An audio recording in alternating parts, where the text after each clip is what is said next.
L'année dernière, j'ai eu mon premier client non satisfait et je peux vous dire une chose, c'est que ça remet tout en question.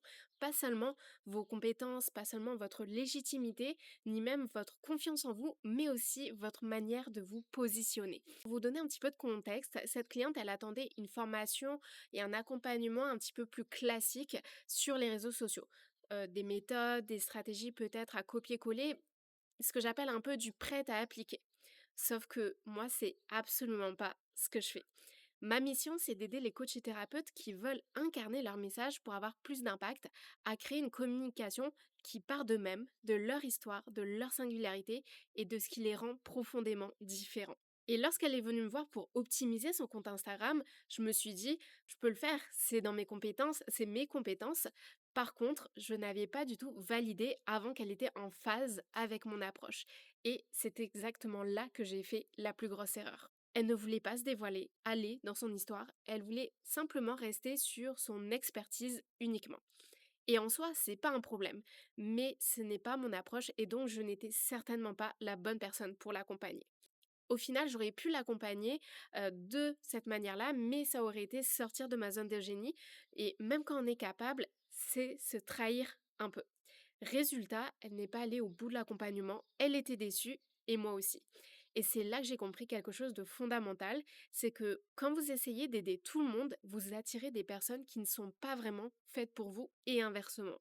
Quand vous lissez votre message, vous vous éloignez de l'endroit où vous êtes réellement puissant pour accompagner et avoir un véritable impact sur les personnes. Et je le vois, beaucoup de coachs et thérapeutes refusent de se nicher parce qu'ils ont peur, peur de perdre des clients, peur de dire non, peur de passer à côté d'opportunités, de manquer d'argent. Mais la vraie question, c'est combien vous coûte le fait de dire oui à tout le monde? Parce qu'un client qui n'est pas aligné avec votre message ou votre approche, c'est probablement un client qui ne sera pas satisfait, un client qui ne vous recommandera pas et peut-être même un client qui vous fera douter finalement, qui vous fera douter de vos compétences, votre légitimité et qui vous fera perdre confiance en vous.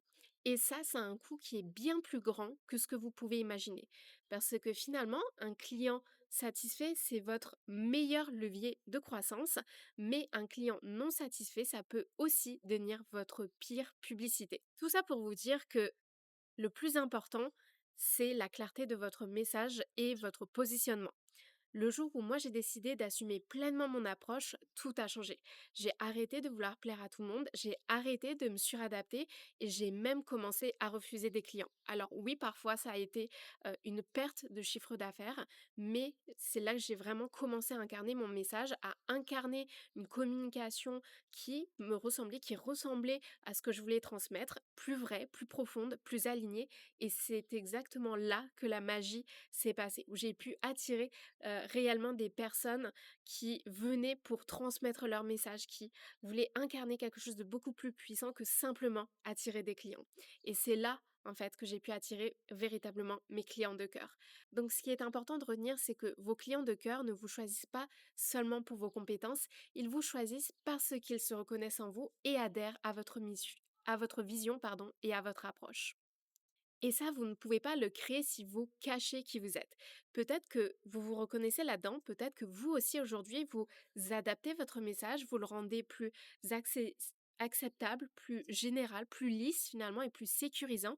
Mais en faisant ça, vous passez à côté de votre plein potentiel parce que votre puissance et votre véritable impact, elle est dans ce que vous n'osez pas encore montrer.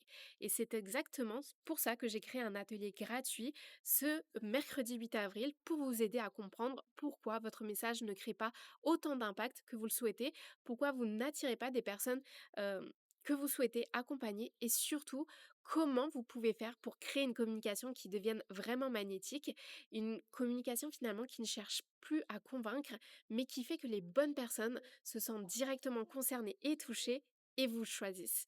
Alors si vous voulez arrêter d'attirer un petit peu tout le monde et commencer à attirer les bonnes personnes, je vous mets le lien de l'atelier en description et j'ai vraiment envie de vous rappeler que au fond, le problème, ça n'a jamais été que vous n'étiez pas assez légitime, pas assez professionnel, pas assez ceci, pas assez entrepreneur. Bref, tout ça. Le problème, c'est que vous n'êtes pas encore assez vous, que vous n'incarnez pas encore assez ce que vous avez au fond de vous et ce que vous avez envie de transmettre.